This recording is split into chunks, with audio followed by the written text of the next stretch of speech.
Hello students, 6.14 example problem 6th lesson. We are doing important 2 mark and 3 mark problem seriesல ஒரு சூப்பரான problem, செம்ம ஜாலியான ஒரு ப்ராப்ளம். இது நிறைய விஷயத்தை நம்ம கற்றுக்கலாம் இந்த ப்ராப்ளம்லேருந்து. என்ன கொடுத்துருக்காங்கன்னு பாருங்க. Determine the focal length of the lens made up of a material of refractive index 1.52. அப்போ நம்ம கிட்ட என்ன கொடுத்துருக்காங்கன்னா refractive index உடைய வேல்யூ எவ்வளோ கொடுத்துருக்காங்க 1.52 அப்படின்னு மென்ஷன் பண்ணியிருக்காங்க. இப்போ இந்த டயக்ராம் பாருங்களேன். இந்த டயக்ராம் வந்து சூப்பராக இருக்குது. ஒரு மாதிரி ஒரு ஆஃப் மூன் மாரி இருக்குல்ல, ஒரு மாதிரி சாரி இந்த மாதிரி இருக்கா, இது மாதிரி இருக்குல்ல. ஸோ இந்த டயக்ராம் வந்து பார்த்தீங்கன்னா ஒரு சைடு இன்வெர்ட்ஸாகவும் ஒரு சைடு எப்படி இருக்குது அவுட்வர்ட்ஸாகவும் இருக்குல்ல. ஆக்சுவலாக இந்த மாரி மிரருக்கு பேர் என்ன தெரியுமா? இந்த மாரி மிரருக்கு பேர் வந்து கான்வெக்ஸோ, சரியா? கான்வெக்ஸோ கான்கேவ் லென்ஸ்னு அர்த்தம். கான்வெக்ஸோ கான்கேவ் லென்ஸ், சாரி மிரர்னு சொல்லியிருப்பேன். இட்ஸ் அ கான்வெக்ஸோ கான்கேவ் லென்ஸ். அதாவது இந்த பக்கம் பார்த்தீங்கன்னா உங்களுக்கு கான்கேவாக இருக்கும், இன்வெர்ட்ஸாக இருக்கா. அது இந்த பக்கம் பாருங்கள் எப்படி இருக்குது, அவுட்வர்ட்ஸாக இருக்குது. So convex. So it is a mirror, it is a lens made up of கான்வெக்ஸோ and convex and concave lens. சரியா? அப்போ எது சார் மெஜாரிட்டியாக இருக்கும்னா நம்மளுடைய ரிசல்ட்டை வச்சு தான் நம்ம அதை சொல்ல முடியும். ரிசல்ட் ஆன்சரை வச்சு தான் நம்ம அதை சொல்ல முடியும். சரி, இப்போ இந்த இடத்த பாருங்களேன். R1 வேல்யூ கொடுத்துட்டாங்க 10 சென்டிமீட்டரு, R2 வேல்யூ எவ்வளோ கொடுத்துருக்காங்க 20 சென்டிமீட்டர். அப்போ ரெண்டு ஆன்சரும் நமக்கு என்னவா தான் இருக்குன்னா பாசிட்டிவாக இருக்குது. அப்போ நம்மகிட்ட என்ன கேட்குறாங்க, ஃபோக்கல் லெங்த் தானே கேட்குறாங்க. ஸோ ஃபோக்கல் லெங்த் கண்டுபிடிக்கிறதுக்கு என்ன ஃபார்முலா நம்மளுக்கு 1/f is equal to lens makers formula. கரெக்டாக என்ன வரும் நம்மளுக்கு n-1, கரெக்டாக n-1 1/r1, கரெக்டாக 1/r1 minus 1/r2.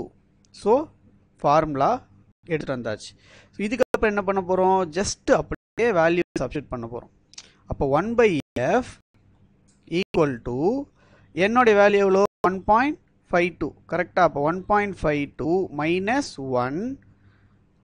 R1 answer என்னது, R1 ஆன்சர் நம்மளுக்கு 10 மைனஸ் R2 ஆன்சர் எவ்வளோ நம்மளுக்கு 20. அப்போ என்ன கிடைக்கும் நம்மளுக்கு இந்த இடத்துல 1/20. 1/20. அப்போ இதை நான் இன்னும் ஃபர்தராக சால்வ் பண்ணணும்னு வச்சுக்கோங்களேன். 1/f இஸ் ஈக்குவல் டு, சரியா, என்ன ஆன்சர் கிடைக்கும் 0.52, கரெக்டாக. மைனஸ் பண்ணால் என்ன கிடைக்கும் 0.52. இதுக்கு நான் எல்சிஎம் எடுத்தால் எவ்வளோ கிடைக்கும் 20 கிடைக்கும். 10 2s are 20 minus 20 1s are 20. அப்போ என்னன்னு கிடைக்கும் எனக்கு இது 1/20 கிடைக்கும். அப்போ 1/f, கரெக்டாக.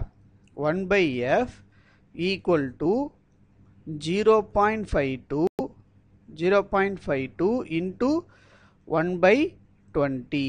அப்போ இதை நான் அப்படியே என்ன பண்ண போகிறேன், ரெண்டு சைடும் ரெசிப்ரோக்கல் எடுத்தேன்னா f is equal to 20 divided by 0.52. கிளியராக இருக்கா? இது வரைக்கும் என்ன பண்ணியிருக்கோன்னு புரிஞ்சிச்சா? ஜஸ்ட் அப்படியே என்ன பண்ணியிருக்கோம், நம்ம வேல்யூ சப்ஸ்டிட் பண்ணிவிட்டு சால்வ் பண்ணிகிட்டே வரோம். அப்போ இதில் ஃபைனலாக எஃபோடைய ஆன்சர் நம்மளுக்கு இதை ரெண்டுத்தையும் டிவைட் பண்ணால் நம்மளுக்கு என்ன கிடைக்கும்னா, நீங்கள் மேலேயும் கீழே 100ஆல் கூட மல்டிப்ளை பண்ணிக்கோங்க. 2000 டிவைட் பை 52 கூட போட்டுக்கலாம். சரியா?